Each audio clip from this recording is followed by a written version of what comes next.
साथियों, middle east का संकट आए ना आए, लगभग हर दिन दुनिया को लगातार नए गांव देते जा जो ग्लोबल इकोनॉमिक, वर्ल्ड ट्रेड और जियोपॉलिटिक रिलेशन को नए डिलेमा डाल। और अब हमारा देश भारत भी इस नए संकट के चक्रियों में फंसता हुआ नजर आ रहा है। ऐसा हम इसीलिए कह रहे हैं क्योंकि भारत गल्फ कंट्रीज के लिए एक प्रमुख इंपोर्ट एंड एक्सपोर्ट का सेंटर ऑफ अट्रैक्शन रहा है। जहां भारत मिडल ईस्ट के मुख्य रूप से क्रूड ऑयल और सीएनजी खरीदता है, वही भारत इन देशों को एग्रीकल्चर प्रोडक्ट्स, इंजीनियरिंग प्रोडक्ट्स और हेवी मशीनरी एक्सपोर्ट।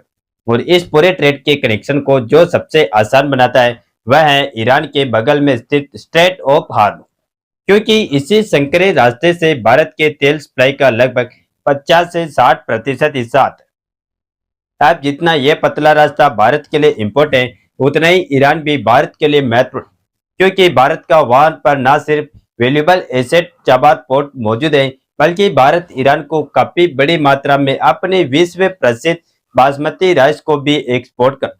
और इस बार भारत के इसी बासमती राइस के एक्सपोर्ट पर संकट नजर आता हुआ दिख रहा है। और भारत की चावल एक्सपोर्ट से जुड़ी इस क्राइसिस में फिलहाल जो सबसे बड़ी खबर निकल कर आ रही है वह यह है कि भारत का 60 टन बासमती चावल जो लगभग 3000 कंटेनर में लोड किया जा चुका, वह भारत के अलग अलग पोर्ट्स पर फंस चुका है।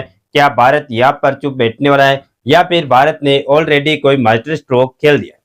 चलिए इस पूरी डेवलपमेंट को इस वीडियो में आसान भाषा में समझ। नमस्कार दोस्तों, मैं राधेश्याम और आप देख रहे हैं KSR न्यूज 24।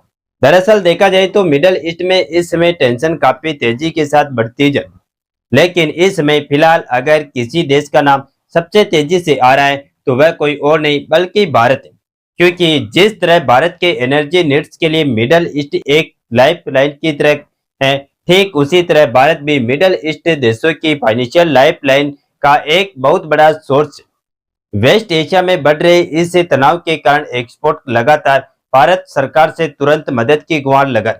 उनका कहना है कि इससे शिपिंग और लॉजिस्टिक्स सेक्टर बुरी तरह प्रभावित हो चुके। एक्सपर्ट लगातार मांग रहे हैं कि भारत सरकार इस मुद्दे को एक प्रमुख समस्या के रूप में देखे।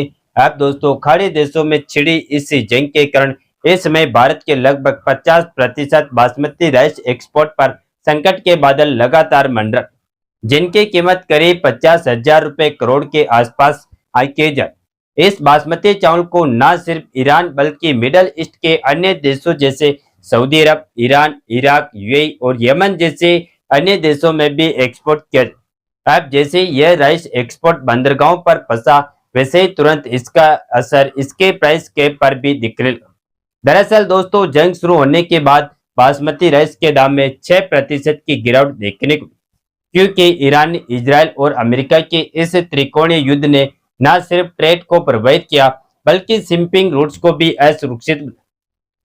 इसके अलावा ट्रेड एक्सपर्ट अनुमान लगा रहे हैं कि आने वाले दिनों में बासमती राइस के प्राइस कैप में गिरावट देखने को मिल सकती, जिससे साफ पता चलता है कि यह संकट अभी भी थमने वाला नहीं।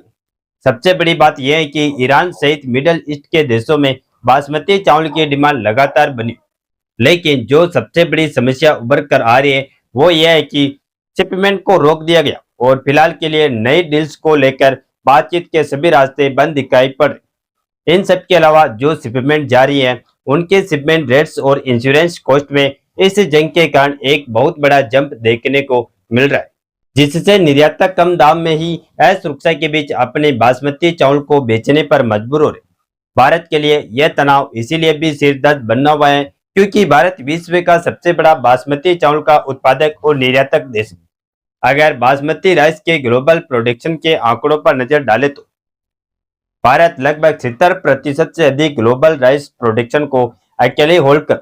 इन सब में भी महत्वपूर्ण बात यह है कि भारत में उगाए जाने वाला ज्यादातर बासमती राइस को एक्सपोर्ट किया जाता है और बहुत कम मात्रा में ही घरेलू उपयोग में लिया। अब अगर इस पहलू पर नजर डाले तो भारत के कुल कृषि निर्यात के शेयर में लगभग 20% हिस्सा अकेले बासमती चावल ही अपने पास रखता है, जिसके कारण यह भारत के एक प्रमुख एग्रीकल्चर एक्सपोर्ट में जगह बना लेता है। अब अगर मीडिया में चल रही खबरों के अनुसार भारत को होने वाले घाटे का पूरा अनुमान लगाए तो यह भारत के लिए बहुत बड़ा घटना माना जाए। एक रिपोर्ट के मुताबिक ईरान के इस संघर्ष के कारण भारत के लगभग 1.2 बिलियन डॉलर के बासमती राइस एक्सपोर्ट को प्रभावित करे। निर्यातकों का कहना है कि ईरान के व्यापारियों ने युद्ध शुरू होने के 2 महीने पहले ही बड़ी मात्रा में बासमती चावल की डील को फाइनल कर दिया, लेकिन अब युद्ध शुरू होने के कारण उनके ये एक्सपोर्ट संकट में पड़ गए, जिसके कारण वेस्ट एशिया में भारत के इकोनॉमिक इंटरेस्ट को गंभीर चोट लग सकती है। इन सब बातों का असर है कि लगातार खबरें आ रही है कि भारत की बासमती राइस के एक्सपोर्ट बंदरगाह पर फंस चुके और नई डील्स के रास्ते भी इस जंग के आग में झोंक चुके जा रहे। अगर भारतीय करेंसी में बात करें तो ईरान लगभग 6,000 रुपए करोड़ मार्केट शेयर को होल्ड करता है। इसके अलावा जिन शिपमेंट को पहले ही ईरान भेजा जा चुका है, उन पर भी सैन्य तनाव का असर साफ दिखाई पड़ा, क्योंकि इस जंग के कारण ईरान में राजनीतिक अस्थिरता का दौर आ गया है, जिसकी वजह से पहले से ही हुई बासमती राइस की पेमेंट सेटलमेंट डील में लगातार देरी। इसी वजह से निर्यातकों ने भारत सरकार से इस स्थिति को फोर्स मेजर घटना घोषित करने की और राहत देने की मांग की, ताकि उनके कॉन्ट्रैक्ट और कैश फ्लो को बचाया जा सके। अगर फोर्स मेजर शब्द का अर्थ सरल शब्दों में समझे तो यह वह स्थिति है जब भारतीय निर्यातक युद्ध के कारण बासमती राइस एक्सपोर्ट को अपने विदेशी खरीदारों तक नहीं भेजे पाए, तो भारतीय एक्सपोर्ट उनको पेनल्टी देने की स्थिति से बच जाएंगे। इसी वजह से इस स्थिति को फोर्स मेजर घटना घोषित करने की मांग तेज होगी। दूसरी ओर पाकिस्तान भी इस संकट के समय ईरान में अपनी जगह बनाना चाहता है। दरअसल दोस्तों, बासमती राइस के एक्सपोर्ट में भारत का एकमात्र प्रतिद्वंदी देश पाकिस्तान ईरान के साथ बॉर्डर लाइन साझा करने के कारण बिना समुद्री रास्ते का प्रयोग किए सीधे ईरान में जगह बना सकता है, जो पाकिस्तान के लिए एक बहुत बड़ा एडवांटेज है। मगर भारतीय बासमती चावल ने जो पहचान अपने स्वाद और उच्च गुणवत्ता के कारण कई सालों में बनाई है, वह पाकिस्तान के लिए एक बड़ी चुनौती। अब इन सब गहराते संकटों के बीच भारत सरकार ने भी अपने कदम तेजी से बढ़ाने शुरू कर और इस नुकसान से बचने के लिए नए नए रास्ते तलाशने शुरू करे। अगर सुरक्षित मार्गों की बात करें तो इन शिपमेंट को अफ्रीका के नीचे केप ऑफ गुड होप के जरिए यूरोपीय देशों जैसे यूनाइटेड किंगडम, इटली, जर्मनी और फ्रांस जैसे देशों की तरफ भी मोड़ा जा सकता है। हालांकि इसमें 10 से 15 दिन का अधिक समय लगने के साथ अतिरिक्त खर्च भी आएगा, मगर वहां पर मिलने वाली अच्छी कीमत इन सब की भरपाई कर।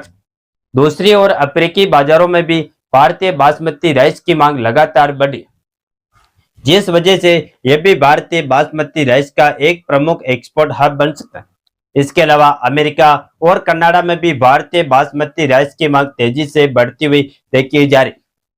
दूसरी ओर दक्षिणी पूर्वी एशियाई देशों की बात करें तो वहां पर भी भारतीय बासमती चावल को लेकर आशा की किरणें दिखाई पड़ी। इन देशों में सिंगापुर, मलेशिया, वियतनाम और इंडोनेशिया जैसे देश शामिल, जहां पर बासमती राइस अपने स्वाद और उच्च गुणवत्ता के कारण काफी पसंद किया जाता है।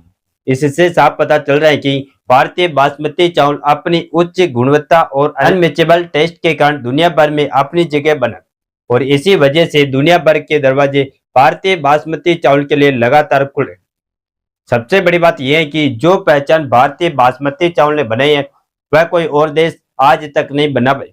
और इन सबके बीच क्या ईरान संकट समाप्त होने के बाद भारत फिर से ईरान में अपने बासमती चावल दिला पाएगा या नहीं? आप अपनी राय नीचे कमेंट में जरूर बताएं और इस वीडियो को एक लाइक करके अपने दोस्तों तक शेयर जरूर करें, ताकि उन्हें भी जानकारी मिल सके। इसी तरह और भी नॉलेजेबल वीडियो देखने के लिए हमारे चैनल के SR न्यूज को सब्सक्राइब करके बेल आइकन को ऑल पर जरूर सेलेक्ट करें। जय श्री राम, जय हिंद, जय भारत।